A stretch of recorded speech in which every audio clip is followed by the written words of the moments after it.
Ајде, повелете. Кога се враќате? Ке се вратиме.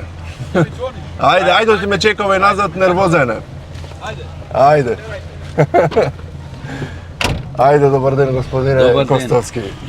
Ми одма Добар ден, снимаме, али Мили. гледате малку гужба денес. Па И види назад вака, нервозни петок шофери. ден, петок, последен работен ден. Нормално луѓе, па последно кој е вака убаво време, несомнено дека сака да го искористат викендот. Да, заради технички причини јас ќе подзастанам сега да се Важи. 4 жмигавци, ако може да си ставите еден појас, Да. за да ја поставим и бубицата. Ете го назад. Ајде, каде појас? Ето. Овој. Да, за да се слушаме како што треба. Важи. Еве сме тука. Јате каде? Ето, са југо е малце, не знам дали си имате возено во југо. Како да не се, јас си во Фиат и 500 и 600. Аха, значи Фичо. 750. Значи не е само луксузни коли и така натаму. Па не, види вака Сте имали југо во животот? Живот, како да не. Фиат сум имал. Аха, Фијат, па добро. Фиат, југо не сум имал. Фичо сум имал. Знаете како велат, застава го зеде Фијат за да го подобри Фијат. Па да ти кажам, со застава Фиат многу повеќе се дигне на светско рамниште. Поради застава Фиат се продаде и во Русија, во Советски сојуз, толјати.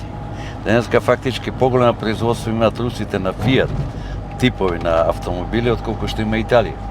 Ама Па животот поголем многу- пазар валјда. Па пазар секако пазар, економија, услови, стандард. И буквално русите успева некои работи да ги прилагодат согласно нивните услови, какви што се во Русија, зими, недобра инфраструктура, лоша, така да тие работи се апсолутно прифатливи. Да, денес сте во Битола. Како си врвите вака во Битола, бидејќи битолчани ве знаат како голем љубеник во овој град? Па да, во Битол сум денеска на покана на Менде Младеновски, 52 години работи како новинар. Доајенот е и кој го држа се уште битолски вестник, кој што е апсолутно за мене една прекрасна традиција која што битолчани ја практикуваат. Вестникот како вестник секој пат представил еден да не кажем еден убав настан за луѓе кои што имаат во себе инкорпорирано молба, желба да прочитаат, да видат, да дознаат што се случува во соседство дома. Објективно, од денешни времења да ти кажам да очувате вие неделник толку долго време, 60 години ќе слави, значи идниот месец ќе славиме одека заедно. Па бе поканет од Менде да учествувам во химната која што направи за Да. Битолски вестник. Прекрасна химна, субава порака за Битола, битолчани, па и за сите граѓани во Република Македонија. Мораме да си го почитуваме тоа нашето што е, наше автохтоно, автентично. И мене ми е многу мило што Битола, еве мекани, и со голема желба доаѓам и верувајте ми, утринава седнав на широк сокак и толку почекуваното кафе на широк сокак го испив. За бајле. На здравје да ви е. Благодарам. Вака, бидејќи сте роден скопјанец, се малце таа врската нели меѓу скопјани и битолчани е секогаш тема на муабет. Како За се лоши луѓе ќе ти кажам, тема на муабет. Тема на муабет може како да се надоградиме само едни со други. Ние да учиме од битолчани и битолчани од Што нас. Скопје, да. Така е. Битола има нешто што е многу силно за Македонија и македонски услови. Тој широк сокак, вие каде да го барате на Балканот, тешко дека ќе го најдете како нешто што е автохтоно на еден град. Колку ние да велиме меѓу себе да се почитуваат, не почитуваат граѓаните на Битола. Меѓутоа патина има во самата Битола и самите граѓани на битолчани. Затоа ги почитувам, ги сакам и секој пат ќе ги сакам. Ја сакам на реалните работи да гледам со една позитивна страна. Како да го подигнеме нешто што е убаво, да му дадеме уште поголема димензија. За лошото, ако можем да го решиме, ама не смееме да тоа представува предизвик во кој што едните со другите ќе се омаловажуваме, ќе се навредуваме и на крај крајава сето тоа носи кон нешто што е девијантно, непотребно за општеството. Точно.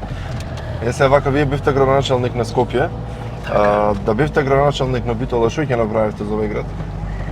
Па види, јас само едно ќе кажам, да се биде градоначалник, тоа не постои професија.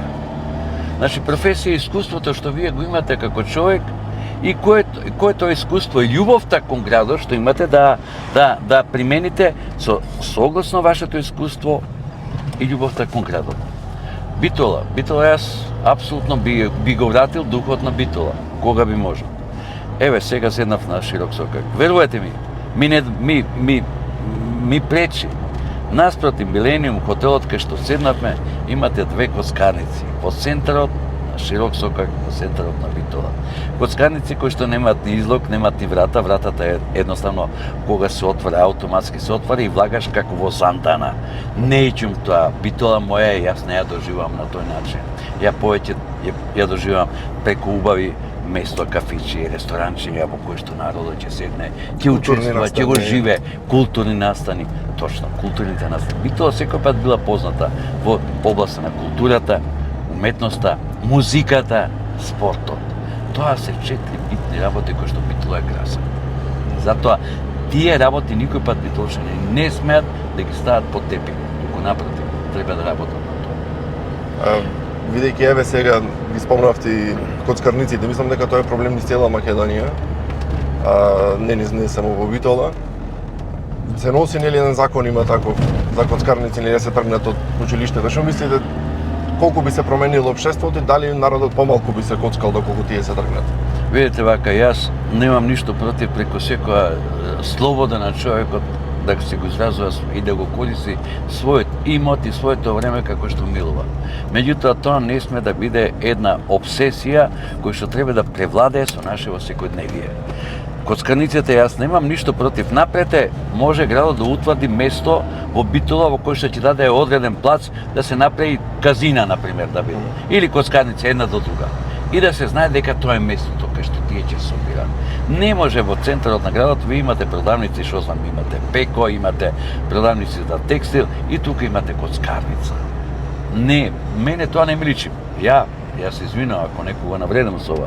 Објективно тоа е фела на луѓе кои што живеат од тие коцкарници. Точно, да, и многу фамилии. Има и многу фамилии живеат. Ја апсолутно не го спорам тој факт дека секој треба да си најде местото да опстои во ова друштво, во ова наше општество. Меѓутоа, има некои работи кои што треба да се димензионират на начин кој што доликува. Битола по мене, да, секој пат и во секој место ги има коцкарите, ама не сме да дозволиме така епицентарот на Битола да бидат во центарот коцкарниците, бемоло или кладилници. Тоа е за мене една негативна појава која на жалост не е само во Битола, туку секдека низ Македонија, не само Македонија, и секдека во светот и Европа. Ако погледнете сите спортски надпревари по било која лига, дали Премиер лига или Шпанска лига, коцкарниците се главните финансиери. Што значи говориме за еден систем кој ствара големи приходи, големи добивки и го финансира тој спорт, условно кажеме.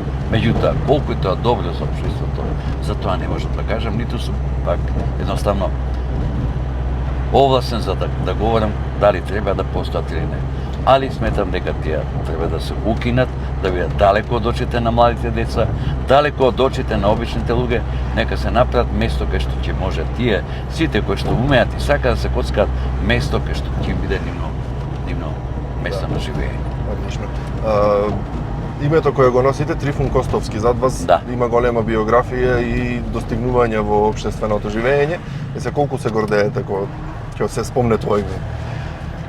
Колку ви причинува чест, колку си го сакате на што сте го направили во животот? Јас името го добив по мојот покоен дето, кој што буквално го собираат бугарите 12 години, од тогаш не му се знае трагата. Никаде е погинат, никаде е загинат, никаде е закопан едноставно. И од тој аспект јас према бугарите немам голема почит, бидејќи објективно популацијата во денешна Македонија е користира како тополско месо. Јас го носам името на мојот дедо, покоен, и горд сум на тоа име што го носам, бидејќи и он кога би бил денеска жив или да од негде каде може да ме гледа, би бил многу задоволен, бидејќи објективно сум успел во животот. Јас лично од својот живот сум многу задоволен. Никој пат не би сакал и ако повторно се родам, да имам друга карма или друг стил на живот од овој животен пат што сум поминал. Значи, сакам да кажам, животот како живот има успони и падови. Меѓутоа, основната работа во животот што научив е никој пат да не се предадам. Се додека ме држи снагата и умот, борбата мора да продолжи. Не е битно колку годините што ги носиме со нас, а годините во основа се искуството кое што е многу неопходно при градење едно ново, здраво и правилно општество. Меѓутоа, кај нас во Македонија, за жал, искуството на луѓето се едноставно се занемарува, се омаловажува, едноставно се дава се на младост и на годините. Младост и годините, ја тоа велам, со млади луѓе се дигат револуции, а со возрастни луѓе се гради систем. Со искуство. Бидејќи сте и бизнисмен и како што спомнавте, носевте и функцијата градоначалник, а градоначалници има многу, нели, тие се менуваат по одредено време, нели, мандатот му течи.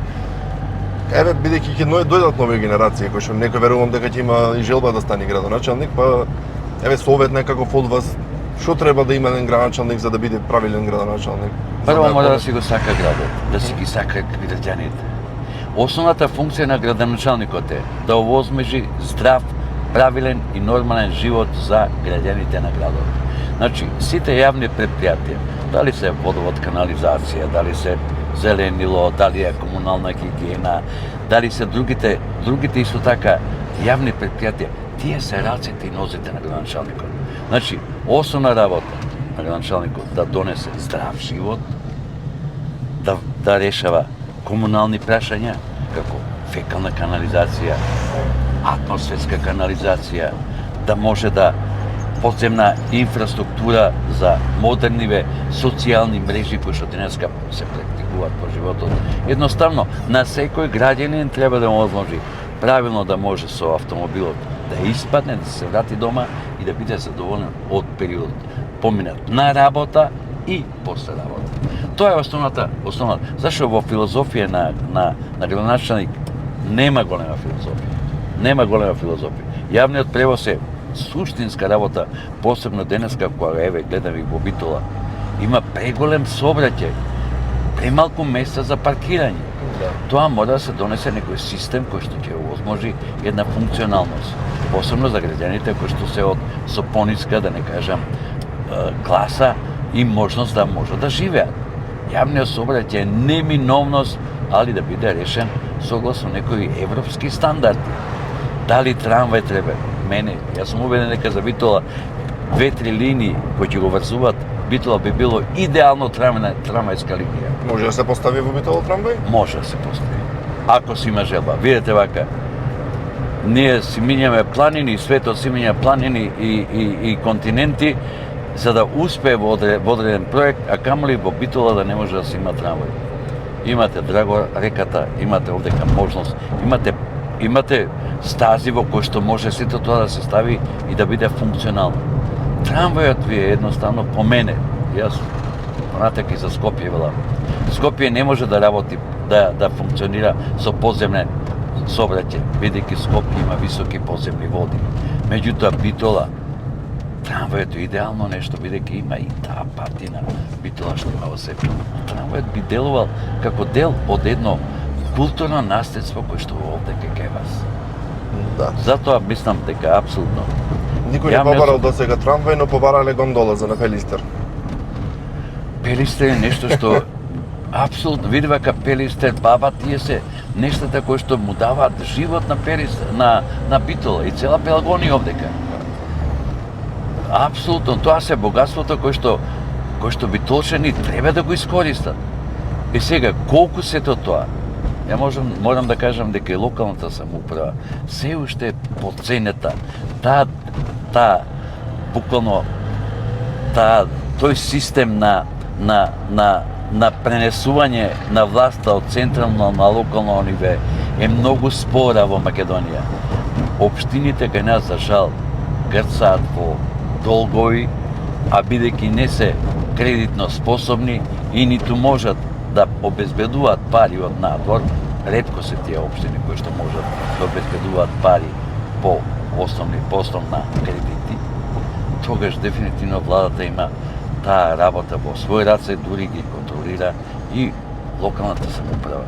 Само еден пример ќе кажам. Во моје време бев пријател со тогашниот градоначалник на Загреб Пантич.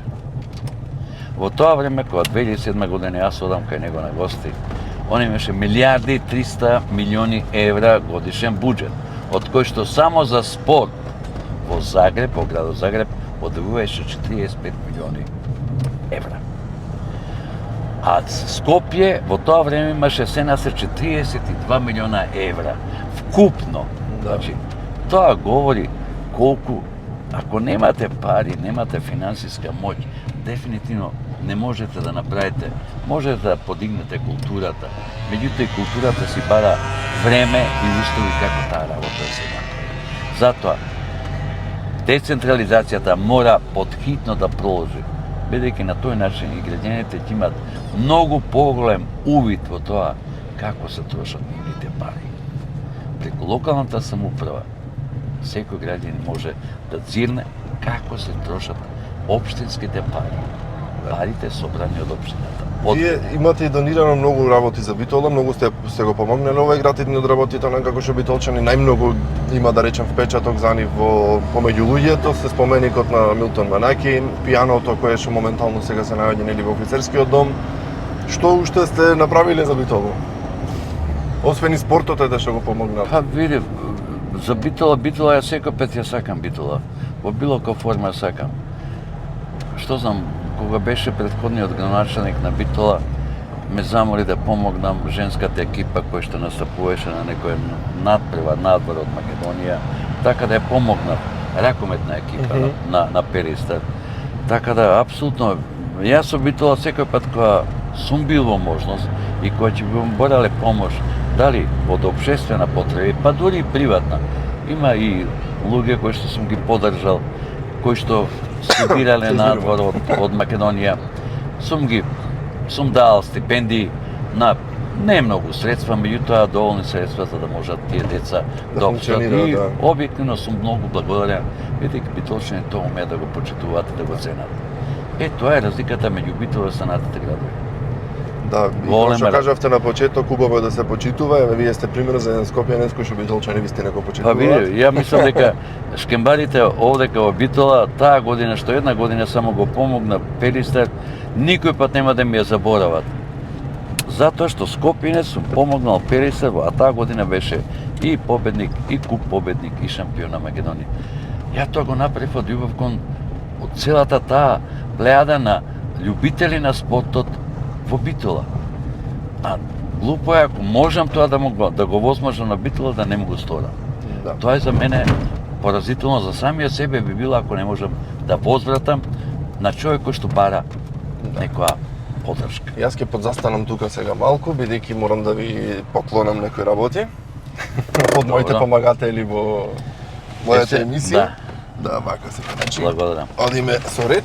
Имаме флекс кредит, ова е поклонче за вас од Благодарам. флекс кредит и од Јасничка. Браво. Еве вака, сега неколку ваучерчиња ќе ви дам. Apollo бутикот да се подновите. Си купите нешто ако сакате, да, машина сокак.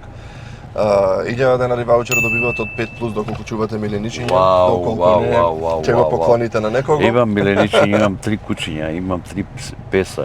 И морам да ви кажам дека кучињата ми се дело семејството. Па еве таман сега со храна Подеднакво Битола. водам брига за нив како и за секој мој член. Јоцу Solution, ова е многу млад и фин дечко кој што работи се и се што поврзано со автомобилизам. Браво. Така да, доколку сакате нешто на вашата кола, слободно може да се контактирате. Браво, благодарам многу. И кога следен пат ќе идете со кола во Битола, ако ви се извалка по патот Битола Скопје, пошто верувам дека ќе се извалка, може да се исперите во Топерална Аква. Благодарам, Аква, браво. Да. Тука имате сет козметика за вашиот автомобил од Buzo King. Благодарам. Да, и за крај го имаме телефон сервис за вашиот мобилен, малку подароци. Благодарам. Мејате колку поклони ви дадов? Да ви кажам, ова е мислам пријатно сум изненаден. Толку поклони добив, толку бесплатни услуги добив, што навистина сум благодарен до вас. Мими како вие носител на оваа емисија и до битолчани кои што едноставно умеете ги препознат овие работи кои што се многу битни за нас како луѓе кои што треба да ставиме зад нас пример како идните генерации треба да го гледат животот и што треба да прават. Точно. Сега ќе се движиме уште малку кон Епинал. И кажи ми сега, кај го наде југото? Југото е еден синоним на едно минато во кое што јас сум бил ко млад, сум растел, сум учел во таа Југославија. Сакате да поклоните можина за мене сега штете Да, ги благодарам. држите, да, за да ви е слободно, бидејќи имам уште некој време за да снимиме. Од кај го најдов југото, се вака, интересно е кога гостинот ми поставува прашање. Да. Јас сум првата кола која што во животот се качив да возам беше Југо 45. Тако имавме дома. Тоа беше звер И на тие во тие време. едноставно се влюби во овој автомобил. Значи, ја ви го тетовирав на раката дури логото. Браво. Од што толку сум Браво. многу заљубен во автомобил, во оваа кола. И кога бев мал, значи, што знам, тогаш имав негде 13 години, кога јас прв пат застанав зад воланот, иако знам дека е непрописно, али тога застанав, запалив прв пат кола, значи од љубов, јас не дека возе во сообраќај, ама едноставно сакав коли. Добро, тоа е љубопитноста кај Да. децата е нормален чин и што порано ќе се запознае со тоа што му следи, тоа е подобро. Да, и тогаш сватив дека и како мал, значи си правев филм што велиме во главата, дека кога ќе пораснам, на работа ќе одам со југо и тоа вакво црвено како ова што го имам. Така го имав замислено. И еве го имам ден денес ова црвено југо. Да ти кажам, многу добро ти работи, амортизацијата ти е добра, моторот ти е добар, гледам функционален си, иако е веќе олтаймер, така ли би Ова е требало да 2006 произведено. 2006 година произведено. Има Ова е од нов. 83.000 километри поминато. Се, објективно, мислам мало алтатија. Зашто јас сум љубител на стари возила и во мојата гаража имам две возила кои што се веќе по 26 години стари. Какви возила? Имам Пример. Голф тројка, америчка верзија, автоматик и Ролсо што го купи за мојата ќерка, меѓутоа за жал не го возам бидејќи нема ни устови како да се вози, едноставно живееме во едно општество кое што оптеретено со тоа како да преживее, што да преживее. И не сакам на моите сограѓани уште повеќе да им бодам очи. Да. Бидејќи објективно не можам ја да го сменам животот во Република Македонија, ама па можам да помогнам да не го иритирам повеќе. Мојот сограѓани. Така да. Сега, бидејќи ние, како што кажавте, гледа се иритират луѓето од одредени теми во општеството, голем дел генерално од граѓаните се плашат од непознатото. Сакам да ја спомниме темата масонство, бидејќи во многу наврати на назад имате изјавено и дека сте масон. На луѓето не им е јасно што значи тоа. Нема тие слика конкретни, и затоа реков се плашат од непознатото, на кога не знаат. Некои луѓе велат леле ги знаеш опрат масоните, масонеријата ги знаеш опреј. Па сега ваша лична перспектива да објасните што значи да се биде масон во Македонија, па и зошто од некоја држава е потребно да има масони. Па не, воопште масонеријата како еден начин во кој што се промовираат некои вредносни системи во општеството постои на назад веќе 350 години. Масонеријата, ја би рекол, тоа е една модерна религија, во кој што не се станува религиозен масон по желба, туку треба да бидеш избран. Фактички тоа е состав на луѓе кои што имаат вредносен систем вграден во себе и препознат од некој бивш масон или актуелен масон и кој те предлага да влезеш. Начинот на влегување во масонеријата е многу сложен и тежок, бидејќи доколку во тоа време се влегува, доколку сите не го дадат твојот глас, еден биде против, ти дефинитивно не можеш да бидеш. Па од тие причини има многу луѓе кои што веројатно биле предложени за масони, се соочиле со фактот дека не станале масони и буквално после тоа ствараат една фама околу тоа што е масонеријата и каква е масонеријата. Масонеријата покажа еден нов динамичен однос во кој што вие немате влада во Велика Британија или пак да не кажам во Соединените Американски држави, претседател да не се луби од таа фела масоник. Значи дефинитивно тука се концентрира еден интелектуален слој кој што има пред се мисија, барем говорам за тие земји, за Македонија тоа не е случај, бидејќи во Македонија масонеријата се претопи во цивилото кој што владее во Македонија. Значи тие го контролираат светот и го водат светот напред. Битола има масони? Има масони, има и ложа масонска овде во Битола.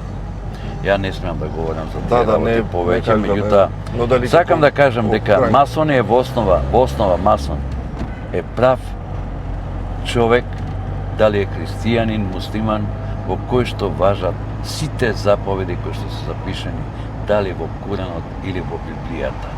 Да бидеш, за мене масон, не е да бидам масон во храмот, во кој што ќе се има одредени процедурални работи во кои што ќе ги исполнам и да ги исполнам, туку за мене масон е да се биде надвор од храмот, во кој што во секојдневната комуникација со луѓето, да бидеш човек прифатен за разговор, за разбирање, да помогнеш, да дадеш, да створиш нешто подобро. Затоа, јас на масонеријата гледам како еден вид, на еден добро бит, кој што треба општеството да го имплементира. За жал, и многу масони потпаднуваат под тој факт дека се они дел од масонеријата и сметат дека како да се дел од некое тајно друштво кој не ја сватиле димензијата на масонеријата. Тоа е моја лична перцепција и моја лично гледање. Иначе, член сум на големата ложа на Велика Британија, на Англија. Тоа е најстарата ложа во светот и многу убав сум што веќе скоро 35 години сум член во таа ложа и ја оформивме големата ложа на Македонија, со седиште во Скопје, имаме ложи во Битола и во сите градови во Македонија. И за крај кажете ми како си поминавте и една порака до оние кои ќе не гледаат. Епа вака, сакам да искористам прилика. На 27 април Менде го слави, организира прослава на 60 години од Битолски вестник. За мене тоа е прекрасен чин за Битола и битолчани, бидејќи во овие времења кога владе сиромаштие, не безидејност, како понатака ќе се проложи 6 децени вие да славите за еден неделник кој што излегува веќе 6 децени, тоа е прекрасен чин. Бев поканет од Менде да учествувам во химната која што се направи, седов учество во незе. Исто така сум поканет на самиот чин кој ќе биде промоцијата на 27 април, така да ветив дека ќе дојдам тука, сакам да прославиме и да сакам да разберат Битола и битолчани и цела Македонија. Нештата мора да ги чуваме кои што имаат вредност во себе. А Битолски вестник денеска може ја нема таа функција која што имал пред години наназад, ама историјата на Битолски вестник треба да се стави на пиедестал кој што говори за Битола и битолчани. Фала ви премногу што ми бевте гост. Благодарам многу. Чест ми беше и се надевам дека ќе се дружиме во тебе следни ти прилики. посакувам се најубаво. Да успееш во твојата работа. Гледам, работиш и во студио и работиш и надвор. Халал да ти е. Чувај си ја работата, чувај си го семејството, чувај си ја Битола. Кај да одиш? Никој пат не ја заборавај Битола. Фала ви многу, забавите зборови. Бидете жив и здрав. Се најубаво. Исто и вас. Поздрав и во ден. Чао, чао.